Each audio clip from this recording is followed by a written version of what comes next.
আওয়ামী লীগ এবং এই সরকারকে দিয়ে কাজ হবে না। জামাত বিএনপিকে দায়িত্ব নিতে হবে।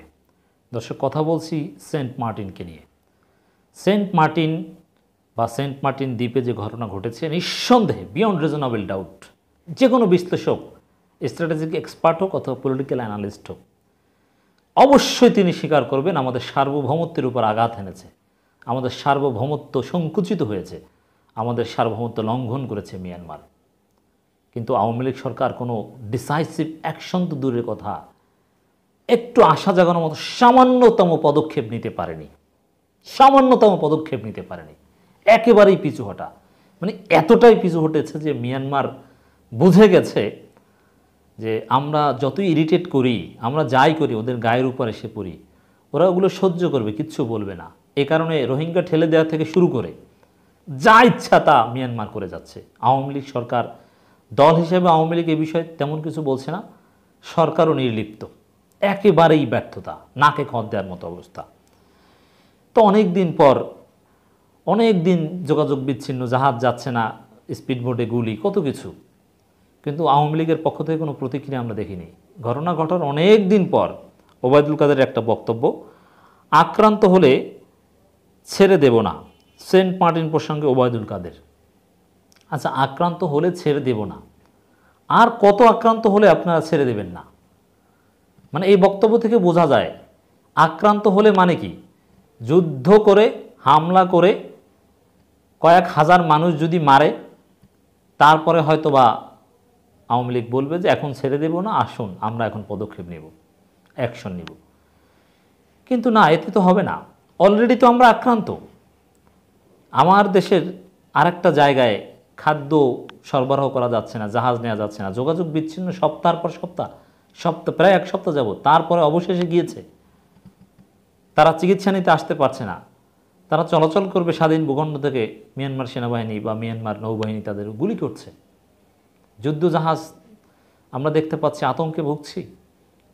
তো এবং এর আগে তাদের মর্টার শেল এসে পড়েছে, বাংলাদেশের নাগরিক নিহত হয়েছে, আহত হয়েছে, তাদের 10 লক্ষ রোহিঙ্গা বাংলাদেশে ঢুকেছে। এটা এর চাইতে আক্রান্ত হওয়ার কি, 10 লক্ষ রোহিঙ্গা ঢুকেছে এবং কি হয়নি, বাংলাদেশের মানুষ মারা গেছে, সেই রোহিঙ্গারা এসে বিভিন্ন অপকর্ম করছে। আচ্ছা, এর চাইতে আক্রান্ত আর আমরা কি হব? এখনও বলছেন যে আক্রান্ত হলে ছাড় দেব না, মানে আক্রান্ত হওয়ার সংজ্ঞাটা কি? বাংলাদেশে কয়েক হাজার মানুষ মারা যাবে, সেটা আক্রান্ত হওয়ার সংজ্ঞা?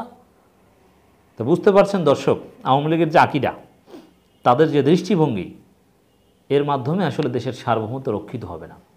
তা আমি তো মনে করি বিএনপি জামাতকে আলাদা আলাদাভাবে বিবৃতি দিয়ে প্রতিবাদ জানানো দরকার, বিবৃতি দিয়ে তাদেরকে জানান দেওয়া দরকার যে বাংলাদেশের জনগণ মিয়ানমারের সব অবতৎপরতা মেনে নেবে না। সরকার পদক্ষেপ না নিলে জনগণ পদক্ষেপ নেবে। 1971 সালে মূলত বাংলাদেশের জনগণ যুদ্ধ করেছিল বাংলাদেশের স্বাধীন ভূখণ্ড রক্ষার জন্যে, হোক সেটা পার্বত্য চট্টগ্রাম, হোক সেটা সেন্ট মার্টিন, বাংলাদেশের জনগণ প্রয়োজনে রক্ত দিবে। তা আমি তো মনে করি বিএনপি জামাতকে পলিটিক্যাল স্টেটমেন্ট দিয়ে মিয়ানমার সরকারকে জানিয়ে দেওয়া দরকার যে বাংলাদেশের অবস্থান। এই সরকার এই আওয়ামী লীগকে দিয়ে হবে না, তারা পারছে না, তারা নতজানু নীতিতে বিশ্বাসী, তারা ভারতের পরামর্শের বাইরে এক চুলো নড়তে পারে না। অথচ উচিত ছিল কি যে বাংলাদেশের স্পিডবোটে মিয়ানমার সেনাবাহিনী গুলি করে বাংলাদেশের মানুষকে ভয় দেখায়, সাথে সাথে সেখানে বাংলাদেশের নৌবাহিনী চলে যাবে। আমি বলছি না যে যুদ্ধে জড়ানোর পক্ষে আমরা নই, সেটা উস্কানি। যুদ্ধ এড়িয়ে চলার চেষ্টা করাটা ঠিক আছে, কিন্তু একটা অবস্থান তো নিতে হবে, দেখাতে তো হবে যে না আমরা আছি, অযথা ডিস্টার্ব করো না। প্রয়োজনে পাল্টা 2-1টা গুলি টুলি ছড়বে, কেন করছে না?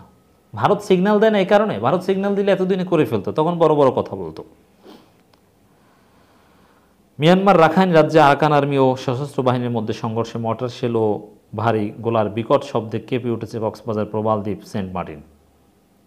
এ প্রসঙ্গে আওয়ামী লীগের সাধারণ সম্পাদক ও সেতুমন্ত্রী ওবায়দুল কাদের বলেছেন, আমরা আক্রান্ত হলে ছেড়ে দেব না, তবে আমরা আক্রমণ করব না, কিন্তু আমাদের প্রস্তুতি আছে।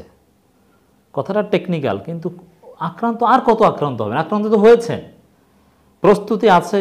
এতদিনে যদি 2-4টা গুলি ওদেরকে পাল্টা মারতো, বা কিছু উপস্থিতি, কিছু ডিপ্লয়মেন্টও যদি আমরা দেখতাম, মিলিটারি ডিপ্লয়মেন্ট বা নৌবাহিনীর ডিপ্লয়মেন্ট যদি আমরা দেখতাম,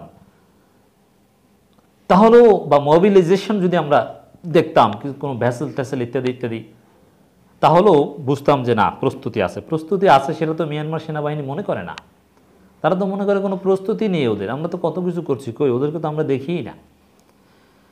তো ওবায়দুল কাদেরের মাধ্যমে বা আওয়ামী লীগের মাধ্যমে যে কাজ হবে না বোঝা যায়, আমাদের স্বাধীনতার সার্বভৌমত্ব রক্ষিত হবে না।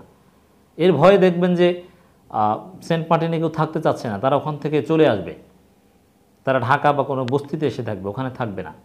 তাহলে এটা দ্বারা কি স্বাধীনতা রক্ষা করতে ব্যর্থতা প্রমাণ হবে তখন। এক ব্রিফিংয়ে জাতিসংঘ প্রসঙ্গে কথা বলতে গিয়ে ওবায়দুল কাদের বলেন, জাতিসংঘ এখন নখদন্তহীন, তাদের কথা ইসরায়েল শোনে না, বড় বড় দেশগুলো শোনে না। আচ্ছা, ইসরায়েল শোনে না, আপনারাই তো শোনেন না। জাতিসংঘের অনেক সীমাবদ্ধতা আছে, তারপর অনেক ভালো দিক বা অনেক সফলতা আছে। এই তৃতীয় বিশ্বযুদ্ধ হয়নি, এটাই তাদের বড় সফলতা। জাতিসংঘ আছে বলে তৃতীয় বিশ্বযুদ্ধ হয়নি। আচ্ছা, জাতিসংঘের আহ্বান বাংলাদেশের নির্বাচন বিষয়ে, বাংলাদেশের মানবাধিকার বিষয়ে, এটা আওয়ামী লীগের মতো স্বৈরাচার দল যারা নির্বাচিত হওয়ার মোড়কে আছে তারাই চারানার দাম দেয় না, তাহলে ইসরায়েলের মতো মারাত্মক স্বৈরাচার কিসের দাম দিবে? তা বুঝতে পারছেন, জাতিসংঘের নখদন্তহীন বলে কারা? যারা জাতিসংঘকে মানতে চায় না তারা। সমস্যাটা তো আওয়ামী লীগ, সমস্যা তো ওবায়দুল কাদের। যাই হোক দর্শক, আসলে আওয়ামী লীগের কাছ থেকে আমাদের ভালো কিছুর প্রত্যাশা নেই।